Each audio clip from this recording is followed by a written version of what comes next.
Hello guys, for today's video ay natapos natin ginagawang saranggula guys, mini guryon guys. Kahit natagulan guys dito sa amin sa Mindanao sa Bukidnon ay tuloy-tuloy pa rin tayo gumawa ng saranggula. Hindi yan sa sinasabing uso talaga ng saranggula ay gawa ng gawa tayo. Kahit na walang uso mga kalipad sa pagsaranggula ay tuloy pa rin tayo sa ating paggawa dahil content natin to. Ito yung ginagawa natin dahil gumawa tayo ng content na tungkol sa saranggula ito. Yung sinasabi ko mga kasaranggula natin diyan na na gumawa tayo ng maliit pang mahinang hangin.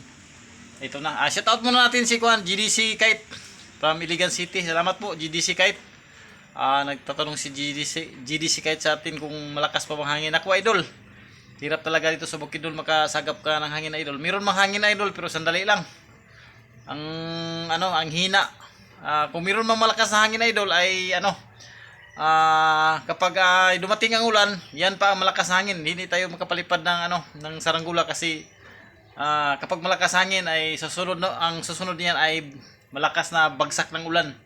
Kasi kaya sa taon na si GDC Kite at si Sarangguli na bay at si Kapalipad Channel at si Renz Malonis. Salamat po. Ito panibagong araw, panibagong upload naman sa ating YouTube channel.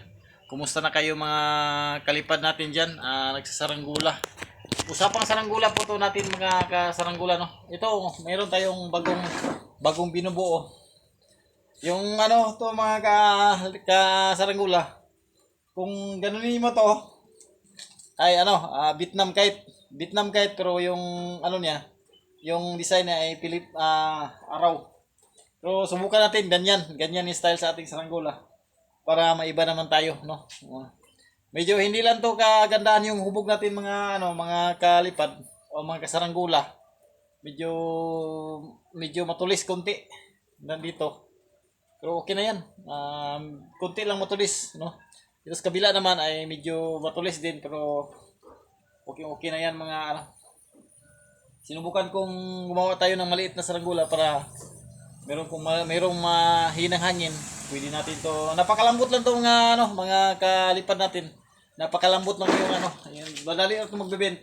Napakalambot lang to pagpagin ko pala Napakalambot lang yung niya. Yung pakpak niya na paggawa. Manipis yung kayas natin bandang to. Napakanipis. Kapag tinaman siya ng hangin, magbibend siya ng ganyan. Madali lang siya paangatin. Pag ganitong style ng saranggula, maliit, ay dapat kapag gumawa kayo ng maliit na saranggula mga kalipad, huwag nyo namang tigasan dito banda sa bandang dulo. Dito naman tayo. Lahat naman siguro. Sana'y nakuha nyo yung ating mga pagkakayas ay nandyan sa ating mga tutorial. Bandang dito talaga ay kailangan talaga manipis. Pag ganyan mga kalipad, kapag tinaman siya ng hangin, bigla siya magbibend gano. Ganyan. Magganyan yung Ganyan siya pag Ganyan. Ganyan luwi pa, no? Ganyan. Ganyan yung niya. Pag tinaman siya ng hangin, ganyan. Gandang tingnan mga Vietnam kite na mayroong buntot. Pero pagka yan, parang Vietnam kite. Pero pag ganyan, subukan natin to kung mayroong hangin man, sana ay makapalipad tayo ng ganitong kaliit. Yung tinatawag natin to is mini guryon. Araw yung design. Nakita niyo naman yung araw. Ang ganda, di ba? Ganda. Ganda naman. Ginawa natin. Napakanipis lang tong pagkakayas natin dito sa bandang dulo.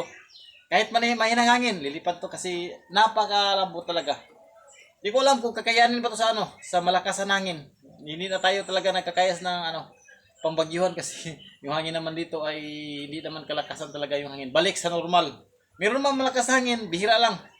Kapag kapag sinabi ko naman sa una, kapag mayroon dumating na ulan, ay siyempre, malakas yung hangin pero hindi yan tatagal.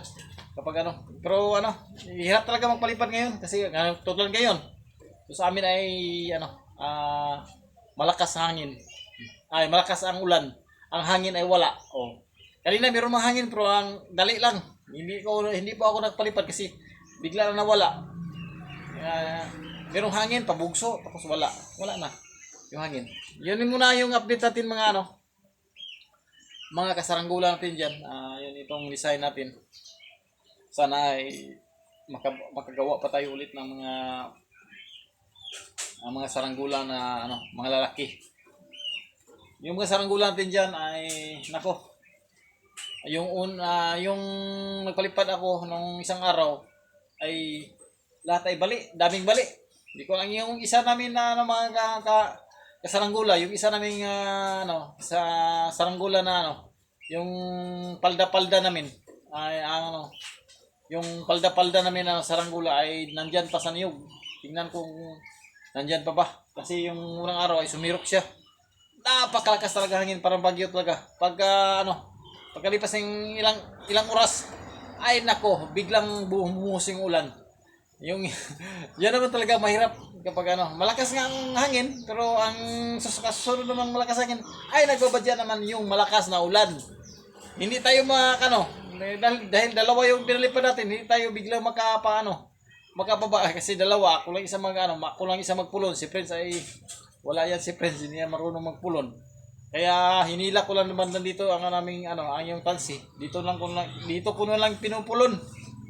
Yung mga saranggola daw, pabayaan ko lang saranggola na basa sa basa, puro bala yung pakpak at saka karamihan talaga kapag tayo saranggola. Minsan ay hindi masyadong maganda yung pagkabagsak. Dito ang mabali. Minsan dito, yung dulo naman yung mauna.